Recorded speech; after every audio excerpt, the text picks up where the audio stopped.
স্বাগত দর্শক, দেশের শেয়ার বাজার নিয়ে নাগরিক টেলিভিশনের বিশেষ আয়োজন শেয়ার টকে আপনাদের সঙ্গে আছি আমি সানি আহমেদ। শেয়ার টক অনুষ্ঠানটির পৃষ্ঠপোষকতায় রয়েছে BRAC EPL stock brokerage limited এবং popular life insurance company limited. অনুষ্ঠানের শুরুতেই এক নজরে জানিয়ে দেব কেমন গেল ঢাকা এবং চট্টগ্রাম স্টক এক্সচেঞ্জের সাপ্তাহিক পুঁজিবাজার। ঢাকা স্টক এক্সচেঞ্জে গেল সপ্তাহে সূচক 17.46 পয়েন্ট বেড়ে দাঁড়িয়েছে 5219.16 পয়েন্ট। লেনদেন 757 কোটি কমে সর্বমোট টার্নওভার হয়েছে 1627 কোটি 11 লাখ টাকা। লেনদেন কমলেও বাজার মূলধন বেড়েছে 2348 কোটি টাকা। এদিকে সপ্তাহ জুড়ে 396 প্রতিষ্ঠানের মধ্যে দর বৃদ্ধি পেয়েছে 193টির, কমেছে 161টির এবং অপরিবর্তিত রয়েছে 42টির দর। ঢাকা স্টক এক্সচেঞ্জে সূচকের উত্থান হলেও পতনে সপ্তাহ শেষ করেছে চট্টগ্রাম স্টক এক্সচেঞ্জ। সিএসসি সূচক CASPI 18.10 পয়েন্ট কমে দাঁড়িয়েছে 14,541.35 পয়েন্ট। সপ্তাহ জুড়ে লেনদেন হয়েছে 50 কোটি 80 লাখ টাকা। এছাড়া 282 প্রতিষ্ঠানের মধ্যে দর বেড়েছে 61টির, কমেছে 159টির এবং অপরিবর্তিত রয়েছে 23টির দর। দর্শক, এক নজরে সাপ্তাহিক শেয়ার বাজারের অবস্থা জানার পর মার্কেট বিশ্লেষণ জানাতে আমাদের সঙ্গে যুক্ত হয়েছেন ব্র্যাক ইপিএল স্টক ব্রোকারেজ লিমিটেডের রিসার্চ টিমের পক্ষে ফাহিম হাসান। ডিএসইএক্স ক্লোজ হয় 5219 পয়েন্টে, যা বিগত সপ্তাহের থেকে 18 পয়েন্ট বেশি। এই সপ্তাহে টার্নওভার ছিল 407 কোটি টাকা গড়ে, যেটা বিগত সপ্তাহে ছিল গড়ে 477 কোটি টাকা। এই সপ্তাহে টপ 5 গেইনারে রয়েছে বেক্সিমকো ফার্মা, যা 14% ইনক্রিজ করে এই সপ্তাহে। 2-3 সপ্তাহ আগে হাইকোর্ট থেকে রিসিভার সংক্রান্ত নির্দেশ এবং সুপ্রিম কোর্ট থেকে ইন্ডিপেন্ডেন্ট ডাইরেক্টর সংক্রান্ত নির্দেশ দেওয়া হয়, যদিও এটা অনেক বেশ দেরিতে হচ্ছে রিফ্লেক্ট করে মার্কেটে।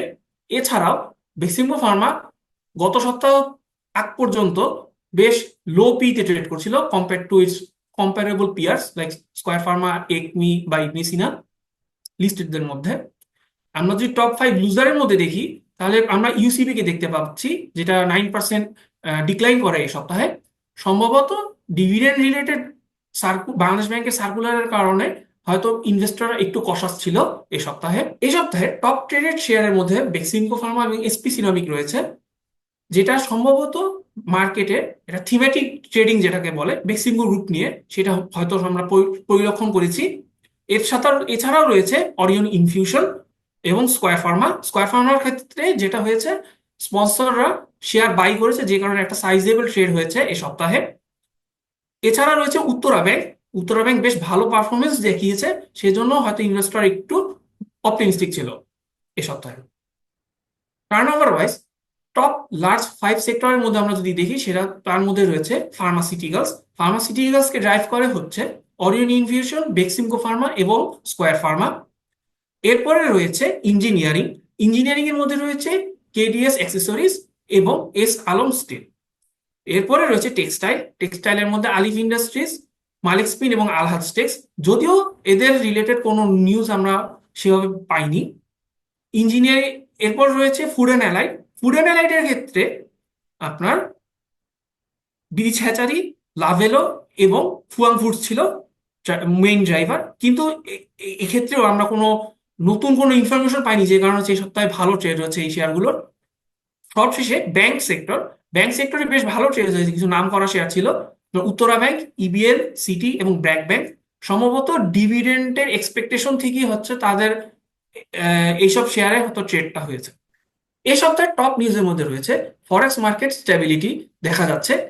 ঈদ উপলক্ষে রেমিটেন্সের প্রবৃদ্ধির কারণে সম্ভবত আমরা আশা করতে পারি এই মাসে 3.5 বিলিয়ন রেমিটেন্স পেতে পারি।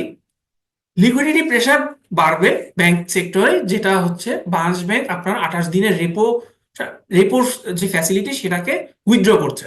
এর কারণে ব্যাংকগুলোকে লিকুইডিটির ক্ষেত্রে মনোযোগ বেশি দিতে হবে এবং এই কারণে তাদের প্রফিটে একটা মার্জিনাল ডিক্লাইন হতে পারে। গভর্নমেন্ট 700 মেগাহার্টজ ব্যান্ডউইথে স্পেকট্রাম হয়তো কনসেশনাল রেটে বিক্রি করার একটা প্রপোজাল আছে। এর মাধ্যমে গ্রামীণফোন, রবি এই দুটো কোম্পানি সম্ভবত স্পেকট্রাম তারা বিনিয়োগ বাড়াবে এবং বিনিয়োগ বাড়ানোর সাথে সাথে তাদের কল সার্ভিস এবং ডাটা কোয়ালিটিতেও তাদের ইমপ্রুভমেন্ট আনতে হবে। বিএসইসিএল এই সপ্তাহে 10% ব্যান্ডউইথ বিসিসিএল এই সপ্তাহে ব্যান্ডউইথের দাম 10% কাট করে। এটার ফলে যেটা হবে যে আপনার রেভিনিউতে হয়তো একটা সাময়িক ডিক্লাইন হতে পারে প্রাইসের এন্ড থেকে, কিন্তু আপনার রেগুলেশন ওয়াইজ যে 50% মিনিমাম ব্যান্ডউইথ বিএসসি পিএলসি থেকে নিতে হবে, সেই কারণে বিএসসি পিএলসি ভলিউম থেকে কিছুটা গেইন করবে। ওভারঅল ইম্প্যাক্ট আমরা মনে করছি নিউট্রাল থাকবে। ইস্টার্ন ব্যাংক 35% ডিভিডেন্ড ডিক্লেয়ার করে 2024 সালে, যার মধ্যে 17.5% হচ্ছে ক্যাশ। এটা হচ্ছে তাদের ব্যাংকের ক্যাপিটাল অ্যাডুকেসি রেশিও অনেক সলিড থাকার কারণে তারা এই ডিভিডেন্ডটা ডিক্লেয়ার করতে পারছে, এবং আমরা আশা করছি যে আরো সামনের সারি ব্যাংকগুলো এরকম ভালো ডিভিডেন্ড ডিক্লেয়ার করবে। দর্শক, ভালো আইপিও না আসার অভিযোগের শেষ নেই। বাজে কোম্পানি শুধু নয়, আইন নিয়েও রয়েছে নানা বিতর্ক। তাই পুঁজিবাজার টাস্ক ফোর্স এবং ফোকাস গ্রুপ এই পাবলিক ইস্যু রুলস নিয়ে নতুন প্রস্তাবনা জমা দিয়েছে বিএসইসিতে। যদিও প্রস্তাবিত খসড়ার বেশ কিছু ইস্যু নিয়ে তৈরি হয়েছে নানা দ্বিমত, কারণ পূর্বে বাতিল করা অনেক নিয়মই রাখা হয়েছে প্রস্তাবনায়। এ বিষয়ে বিস্তারিত আলোচনা করবেন ফোকাস গ্রুপের সদস্য ও প্রাইম ব্যাংক সিকিউরিটিজ লিমিটেডের ব্যবস্থাপনা পরিচালক জনাব মোহাম্মদ মনিরুজ্জামান। এলিজিবল ইনভেস্টররা যারা বিড করছে তারা কিন্তু কাট অফ প্রাইস থেকে অনেকটা হায়ার রেটে তাদেরকে বিড করে এটা নিতে হচ্ছে। সো কাট অফ প্রাইসটা এমনি কিন্তু এলিজিবল ইনভেস্টরদের রেটের থেকে একটা নিচের দিকে একটা রেট। সো সেখান থেকে একটা ফার্দার ডিসকাউন্টের কতটুকু প্রয়োজন আছে সেটা একটা বিবেচনার বিষয়। সো আবার অন্যদিক থেকে এন্টারপ্রেনারের সাইড থেকে যদি দেখেন যে তাকে যদি আপনি লোয়ার প্রিমিয়াম দেন তাহলে সেও কিছুটা ক্ষতিগ্রস্ত হচ্ছে। সো এন্টারপ্রেনারকেও আমরা যাতে এনকারেজ করতে পারি, মার্কেটে নিয়ে আসতে পারি, সেই দিকটাও আমরা মাথায় রেখেছিলাম। প্রাতিষ্ঠানিক বিনিয়োগকারীদের লকিং কমানোর পাশাপাশি সার্কিট ব্রেকার থাকবে না লেনদেনের প্রথম 3 কার্যদিবস। তবে বিদ্যমান আইনে কাট অফ প্রাইসের 10% কমে সাধারণ বিনিয়োগকারীরা শেয়ার পেলেও নতুন খসড়ায় বাতিল করা হয়েছে সে সুযোগ। কেন?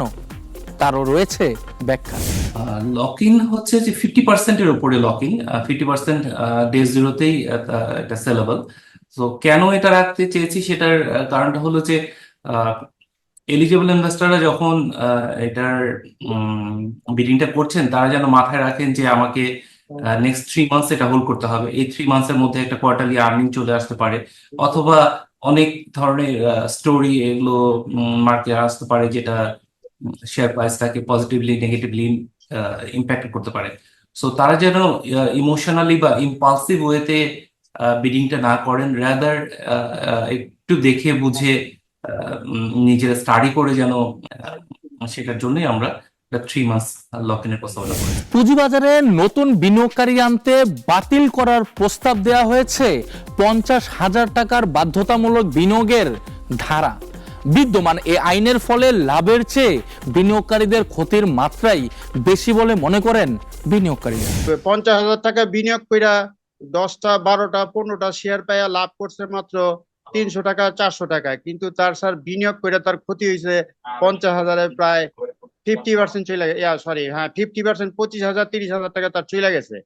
তার মানে এটা তো আইপিও হয় না ভাই, এটা তো আইপিও এর কোনো সিস্টেম হয় না। ইনভেস্ট কইরা আইপিও হইব লটারি, যেটা আগে হইতো একেবারে মানে আমরা যেটা জানি, যেটা মানে আইপিও মানে 71-এর পর থেকে যেটা হইতো সেটাই লটারি হইব। এটা ভাগ্যের ব্যাপার, যে পাবে পাবে, যে পাবে না পাবে না। ঠিক আছে, হ্যাঁ, আমার ধারণা সেটাই। সাধারণ বিনিয়োগকারী তাদের হক আছে বহুজাতিক কোম্পানি আইপিও আবেদন করার জন্য। যদি সরাসরি যদি লিস্টিং এ আসে তাহলে তো সাধারণ বিনিয়োগকারীর কোনো লাভ নাই। ছোট ছোট কোম্পানি 30 কোটি টাকার কোম্পানি আসবে, ওগুলা কয়টা শেয়ার আর পাওয়া যাবে? আইপিও আইনের নতুন খসড়ায় বহুজাতিক কোম্পানিগুলোকে সরাসরি তালিকাভুক্তির প্রস্তাব করা হয়েছে। এতে আইপিও বিনিয়োগকারীরা হবেন বঞ্চিত। এছাড়া কোটা নিয়েও রয়েছে দ্বিমত। সংস্কার আছে যে আমাদের কোটা, জেনারেল কোটা কমিয়ে মাত্র 50% করা হয়েছে, সেখান থেকে 5% আবার এনআরবি কি দেওয়া হয়েছে। এটাও ঠিক না। আমাদের সাধারণ জনগণ পাবে সব সর্বনিম্ন আগে যেটা ছিল 70%, সেটাই বহাল রাখতে হবে। ঠিক আছে, কারণ জনগণ সাধারণ বিনিয়োগকারী দিয়ে আইপিও, তো ইনস্টিটিউট গুলো এত দেবে। আপনার আমাদের সাধারণ জনগণের মাত্র 45% 45%-এর শেয়ার কয়টা পাওয়া যাবে? কেন সরাসরি তালিকাভুক্তির প্রস্তাব দেওয়া হলো এবং শেয়ার অফলোডের পরিমাণ কমানোর সুপারিশ করা হলো সে বিষয়ে জানবো ফোকাস গ্রুপের সদস্যর কাছ থেকে। এটা আমাদের মার্কেট ছাড়া অন্য রিজিয়নাল মার্কেটে কোথাও নাই। হ্যাঁ, তো বিনিয়োগটা তো এটাও একটা অধিকারের মতো, যদি আমরা মনে করি যে এটা সবাইকে একটা সমান সুযোগ দেওয়া ব্যাপার থেকে যায়। যার কাছে 10,000 15,000 টাকা ইনভেস্টেবল অ্যামাউন্ট আছে, কেউ নতুন বিনিয়োগকারী বাজারে আসতে চান, তো তাকে যদি আমরা একটা বাধার মধ্যে ফেলে দিই সেটা হয়তো বা ঠিক হবে না। সো আমরা নতুন বিনিয়োগকারীকে এনকারেজ করতে চাচ্ছি এবং জিনিসটা সবার জন্য এটা উন্মুক্ত করে প্রস্তাবনা রাখছি। এখন অনেকে বিভিন্ন নামে অ্যাপ্লাই করতেন, তো ওই জিনিসটার রিকোয়ারমেন্টটা থাকবে না, কারণ 2 লাখ টাকা পর্যন্ত একটা সেলিং করা হয়েছে যে 2 লাখ টাকা পর্যন্ত যারা ইনভেস্ট করবেন তাদের জন্য একটা কোটা, আবার 2 লাখ টাকার বেশি যারা করবেন তাদের জন্য আরেকটা সেপারেট কোটা আছে। সো হাই নেটওয়ার্থ ইন্ডিভিজুয়াল যারা, ইনারা কিন্তু শেয়ার বাজারের আইপিওর এই যে প্রসেসটা, এটার সাথে কখনো ইনভলভ হতে পারতেন না, তারা এই সুযোগটা থেকে বঞ্চিত হতেন। সো তারাও তো মার্কেটের একটা অবিচ্ছেদ্য অংশ। তো আমরা চেষ্টা করেছি যে হাই নেটওয়ার্থ ইন্ডিভিজুয়াল তাদের জন্য মার্কেটে, আইপিও মার্কেটে যাতে বিনিয়োগ করার একটা সুযোগ থাকে। ঋণগ্রস্ত কোম্পানি যেগুলো হাজার কোটির দেনায় জর্জরিত সেগুলোকে পুঁজিবাজারে বাধ্যতামূলক তালিকাভুক্তির প্রস্তাব করেছে টাস্কফোর্স ও ফোকাস গ্রুপ। বিষয়টি নিয়ে তৈরি হয়েছে সমালোচনা। আমাদের বাজারে তো ভালো কোম্পানির লিস্টিং করানোর দরকার। সো কিছু মাল্টিন্যাশনাল কোম্পানি তারা হয়তো বা অনেক ক্যাশ রিচ, সো তাদের তো নতুন করে পুঁজি উত্তোলনের দরকার নেই। সো ও ক্ষেত্রে সরকার যদি চান তাহলে তাদের জন্য ডিরেক্ট লিস্টিং এর পথটা উন্মুক্ত করে দিতে পারেন। মিনিমাম অফলোড এখন ডিরেক্ট লিস্টিং এ 25% অফলোড করতে হয়। সো 25% অফলোড তো এটা একটা বড় একটা অ্যামাউন্ট। সো আমরা প্রস্তাবনা করছি যে এটা 10%-এর নামে নিয়ে আসা, যাতে এটা অ্যাকসেপ্টেবল হয়, মানুষ এন্টারপ্রেনাররা যাতে এখানে আগ্রহ বোধ করেন। আমাদের মার্কেটে ব্যাংক, এনবিএফআই বা টেলকো কোম্পানিগুলোকে বলা হয় যে তাদেরকে বাধ্যতামূলকভাবে স্টক মার্কেটে লিস্টেড হতে হবে। এখন আমাদের এই বাজারে অনেক বড় বড় কোম্পানি আছে যাদের লেভারেজ রেশিওটা অনেক হাই এবং তারা বড় অ্যামাউন্টের লোন ব্যাংকগুলো থেকে নিয়ে রাখছে। সো এই হাইলি লেভারেজ কোম্পানিগুলোকে আমরা যদি শেয়ার বাজারে আনতে পারি, তাদেরকে যদি উৎসাহিত করতে পারি কোনো প্রণোদনার মাধ্যমে, তাহলে এটা কোম্পানির জন্য বেটার, তাদের ক্যাপিটাল স্ট্রাকচারটা আরো সুন্দর হবে, প্লাস হচ্ছে যে বাজারে আমরা নতুন কিছু বড় কোম্পানিকে লিস্টেড হিসাবে দেখতে পাবো। সো এটা প্রবাবলি এটা বাংলাদেশ ব্যাংক থেকে এই জিনিসটাকে ইমপ্লিমেন্ট করার জন্য ইনিশিয়েটিভ নিতে হবে। দর্শক, এবারে বিনিয়োগ শিক্ষা পর্ব। একজন সফল বিনিয়োগকারী হতে হলে কোম্পানির সকল তথ্য সম্পর্কে জানতে হবে ও বিনিয়োগের জন্য ভালো কোম্পানির অ্যানালাইসিস করতে হবে। তাহলে একজন বিনিয়োগকারী বাজার থেকে সীমিত সংখ্যক ট্রেডের মাধ্যমে তার কাঙ্ক্ষিত মুনাফা পেতে পারেন। তবে যেসব বিষয়গুলো মাথায় রাখতে হবে সেগুলো হলো, বড় পুঁজির কোম্পানিতে বিনিয়োগ না করে স্বল্প ও মাঝারি পুঁজির কোম্পানিতে বিনিয়োগ করা উত্তম। দ্রুত মার্কেট থেকে প্রফিট সংগ্রহ করুন, তবে টার্গেট মূল্যে না আসা পর্যন্ত ধৈর্য ধরে অপেক্ষা করুন এবং আসার সাথে সাথেই প্রফিট গ্রহণ করুন। এতে আপনার পোর্টফোলিওর গ্রোথ বাড়বে। বর্তমান বাজারের দিকে তীক্ষ্ণ নজর রাখতে হবে। কোন কোন সেক্টরের দিকে পাবলিক সেন্টিমেন্ট ধাবিত হচ্ছে তা জানা ও বোঝার চেষ্টা করতে হবে। অর্থাৎ মার্কেটের স্পর্শকাতর তথ্য সম্পর্কে সবসময় আপডেট থাকতে হবে। কোন শেয়ারে পজিশন নেওয়ার আগে কোম্পানির ফিনান্সিয়াল তথ্য সম্পর্কে ভালো করে পর্যবেক্ষণ করতে হবে। তাছাড়া কোথায় এবং কেন এন্ট্রি দিচ্ছেন তা নিশ্চিত হয়ে নিন। পজিশন নেয়ার পর দুশ্চিন্তা না করে আপনার বিশ্লেষণকৃত তথ্য উপাত্তের উপর আস্থা রেখে অপেক্ষা করুন। সফলতা আসবেই। এতে আপনার নিজের প্রতিও আস্থা বাড়বে। দর্শক, দেশীয় শেয়ার বাজার থেকে বেরিয়ে চলুন দেখে আসি আন্তর্জাতিক শেয়ার বাজারের অবস্থা। ইতিবাচক অবস্থানে রয়েছে যুক্তরাষ্ট্রের বেশিরভাগ শেয়ার বাজার। এর মধ্যে যুক্তরাষ্ট্রের ডাউ জোন্সের সূচক গেল 5 দিনে 0.38% বেড়ে দাঁড়িয়েছে 42,300 পয়েন্ট। এছাড়া S&P ইন্ডেক্স 0.54% বেড়ে দাঁড়িয়েছে 5,693 পয়েন্ট। এদিকে যুক্তরাষ্ট্রে ভালো অবস্থা থাকলেও পতনে রয়েছে ইউরোপের বেশিরভাগ শেয়ার বাজার। গেল 5 দিনে যুক্তরাজ্যের FTSE 100 ইন্ডেক্স 0.41 পয়েন্ট কমে দাঁড়িয়েছে 8,666 পয়েন্ট। এছাড়া জার্মানির ডেক্স ইন্ডেক্স 1.39% কমে দাঁড়িয়েছে 22,679 পয়েন্ট। এদিকে পতনের ধারাবাহিকতায় রয়েছে এশিয়ার বেশিরভাগ শেয়ার বাজার। গত 5 দিনে জাপানের শেয়ার বাজার নিক্কি 225 ইন্ডেক্স 2.11% কমে দাঁড়িয়েছে 36,872 পয়েন্ট। চীনের শেয়ার বাজার সাংহাইসি কম্পোজিট 0.53% কমে দাঁড়িয়েছে 3,348 পয়েন্ট। ভারতের বোম্বে স্টক এক্সচেঞ্জের সেন্সেক্স 0.99% বেড়ে দাঁড়িয়েছে 77,650 পয়েন্ট। পাকিস্তানের করাচি 100 ইন্ডেক্স 0.90% কমে দাঁড়িয়েছে 1,17,807 পয়েন্ট। দর্শক, শেয়ার টকের 16তম পর্ব আজকে এ পর্যন্তই। আসছে ঈদে পরিবার পরিজন নিয়ে ভালো থাকুন, সুস্থ ও নিরাপদে থাকুন। সকলকে ঈদের অগ্রিম শুভেচ্ছা। আল্লাহ হাফেজ।